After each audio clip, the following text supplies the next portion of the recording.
নমস্কার বন্ধুরা, রান্নার রহস্যে জানাই সকলকে স্বাগত। আর একই স্বাদের রেসিপি বারবার নয়, হাজারেরও বেশি রেসিপি নিয়ে হাজির হয়েছি রান্নার রহস্যে। আর আজকে আপনাদের সাথে শেয়ার করে নিচ্ছি সরস্বতী পুজো স্পেশাল খিচুড়ি তরকারি। তো চলুন বন্ধুরা, এই লোভনীয় রেসিপিটা এবার ঝটপট দেখে নেওয়া যাক। তো প্রথমে খিচুড়িটা বানিয়ে নেব। তার জন্য গরম জল নিয়েছি। গরম জলের মধ্যে 1 কাপ দিয়ে দিলাম মুগ ডাল, 1 কাপ ছোলার ডাল, আর 1 কাপের একটু কম তুর ডাল দিয়ে দিলাম। এখানে 3 রকম ডাল মিশিয়ে আমি খিচুড়িটা রেডি করব। তো ডালগুলো এবার 1 ঘন্টার জন্য ভিজিয়ে রাখবো গরম জলে। 1 ঘন্টা বাদে প্রেসার কুকারে তেল দিয়ে একটু গরমে বসিয়ে দিয়েছি প্রেসার কুকারটাকে। তার মধ্যে বড় এলাচ, দারচিনি, ছোট এলাচ দিয়ে দিলাম ফোড়ন হিসাবে। দিয়ে একটু স্মেল বেরোলেই এর মধ্যে 1 ঘন্টা ভিজিয়ে রাখা জল ঝরিয়ে নেওয়া ডালটা দিয়ে দিলাম। ডালগুলোকে এবার একটু ভালো করে ফ্রাই করে নিচ্ছি ওই 3-4 মিনিট। এইভাবে খিচুড়ি করলে, অর্থাৎ ভোগের খিচুড়ি যদি এইভাবে করেন, বা সরস্বতী পুজোয় বাড়িতে লোকজন আসবে বলে তার জন্য যদি এইভাবে খিচুড়ি রেডি করেন, তাহলে খেতে কিন্তু অসাধারণ হয়। তো দেখুন, এখানে পরিমাণ অনুযায়ী আমি গরম জল দিয়ে দিলাম, ওই 1.5 কাপ পরিমাণে জলটা দিয়ে ভালো করে মিশিয়ে দিলাম। এবার এর মধ্যে দিয়ে দিচ্ছি ওই 1/2 টিস্পুন মতন হলুদ গুঁড়ো, আর দিয়ে দেবো পরিমাণ অনুযায়ী একটু লবণ দিয়ে ভালো করে এবার আরও একবার মিশিয়ে দিচ্ছি। মিশিয়ে দিয়ে প্রেসার কুকারটাকে লক করে 2 থেকে 3টে সিটি দিয়ে নেব। তো ডালটা কিন্তু রেডি করে নিয়েছি। এবার খিচুড়ির জন্য আমি জল গরমে বসিয়ে দিয়েছিলাম। এবার গোবিন্দভোগ চাল ইউজ করছি। এখানে আমি 1.5 কাপ গোবিন্দভোগ চাল ভালো করে ধুয়ে নিয়েছি। ধুয়ে নিয়ে দিয়ে দিলাম, আর তার পাশাপাশি সেদ্ধ করে রাখা ডালটাও দিয়ে দিলাম। এবার চাল ডাল খুব ভালো করে মিশিয়ে দিচ্ছি। চাল ডাল খুব ভালো করে মিশিয়ে নিয়েছি।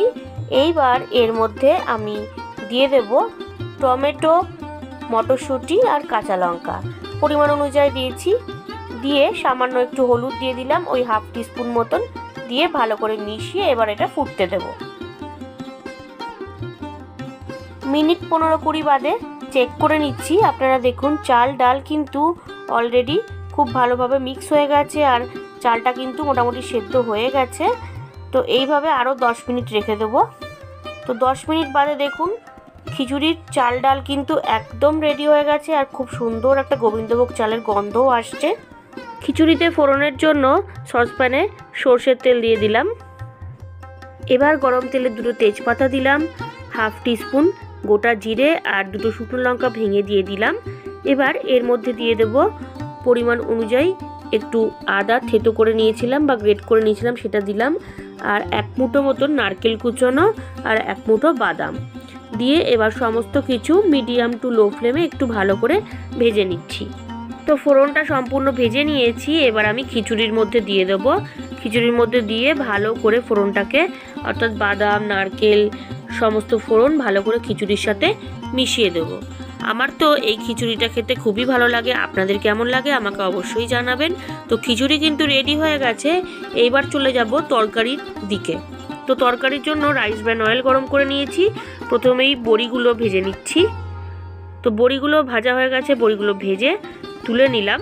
এবার ওই তেলের মধ্যেই দিয়ে দিচ্ছি তেজপাতা 2টো, শুকনো লঙ্কা 2টো, আর দিয়ে দিচ্ছি 5 ফোড়ন, আর তার পাশাপাশি 1/2 টিস্পুন আদা গ্রেট করা।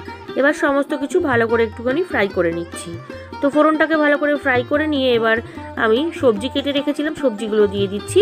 এখানে আলু, বেগুন, মূলো, কুমড়ো, নতুন আলু নিয়েছি আমি, শিম নিয়েছি, সমস্ত কিছু দিয়ে দিলাম। আর আলু কিন্তু আমি খোসা ছাড়াইনি। তো ভালো করে এবার সবজিগুলোকে একটু ফ্রাই করে নিচ্ছি। শীতকালে যেরকম সবজি আপনাদের ভালো লাগে সেই সবজি কিন্তু এই তরকারিতে ইউজ করতে পারেন। তো ভাজার পাশাপাশি একটুখানি আমি হলুদ দিয়ে দিচ্ছি, ওই 1/2 টিস্পুন মতন, আর লবণ দিয়ে দিচ্ছি যাতে সবজিগুলো সফট হয়ে যায়। দিয়ে এবার ভালো করে আবারও মিশিয়ে নিয়ে একটু সময় নিয়ে ভেজে নেব। সামনেই সরস্বতী পুজো। তো সরস্বতী পুজোর দিন কিন্তু আপনারা এই কম্বিনেশনটা বানাতেই পারেন। তো বেশ কিছুটা সময় নিয়ে আমি সবজিগুলো ভেজে নিয়েছি। এইবার পালং শাকটা দিয়ে দেবো। আমি এখানে 1.5 আটি মতন পালং শাক ভালো করে ধুয়ে বেছে কুচিয়ে রেখেছিলাম, সেটা দিয়ে দিলাম। আর শাকের পরিমাণটা আমি একটু বেশিই রেখেছি। শাকের পরিমাণটা বেশি হলে এই সমস্ত তরকারিতে খেতে ভালো লাগে। আর খিচুড়ির সাথে এই ধরনের পালং শাকের পাঁচমিশালি তরকারি তো জাস্ট অসাধারণ লাগে।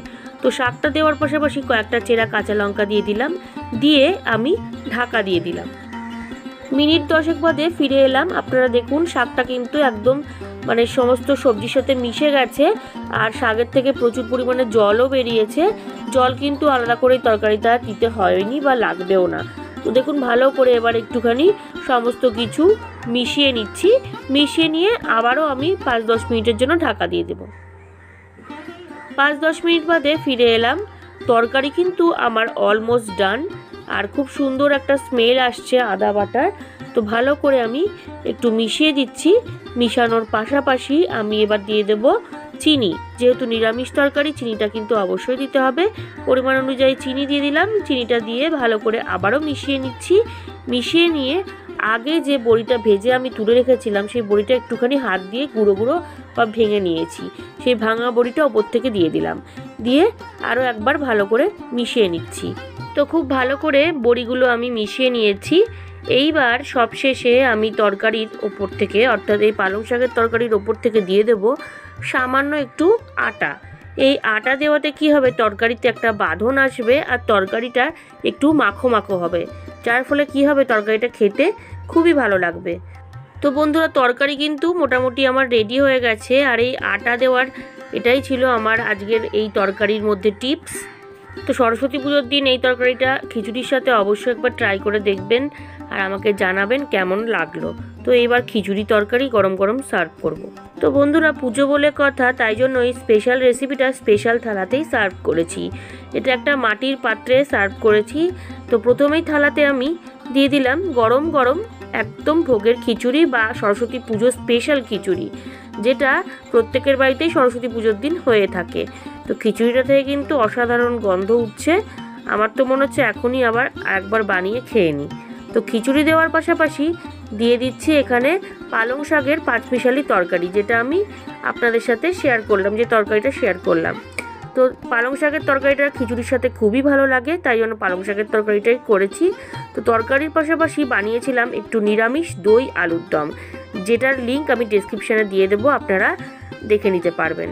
আর সাথে দিয়েছিলাম কুলের অম্বল। এই কুলের অম্বলের রেসিপিটা খুব তাড়াতাড়ি আপনারা দেখতে পাবেন আমার চ্যানেলে। এছাড়াও সামনে সরস্বতী পুজো, তার জন্য গোটা সেদ্ধ রেসিপিটাও আপনাদের সাথে শেয়ার করব। আর এই খিচুড়ির সবশেষে দিয়ে দিলাম পাঁপড়। পাঁপড় ভাজাটা তো দিতেই হবে। আজকের রেসিপি সরস্বতী পুজো স্পেশাল থালি আমার একদম রেডি।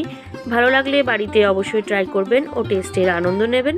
তার পাশাপাশি লাইক শেয়ার কমেন্ট করতে ভুলবেন না।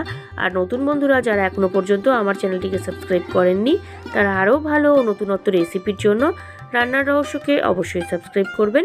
ধন্যবাদ।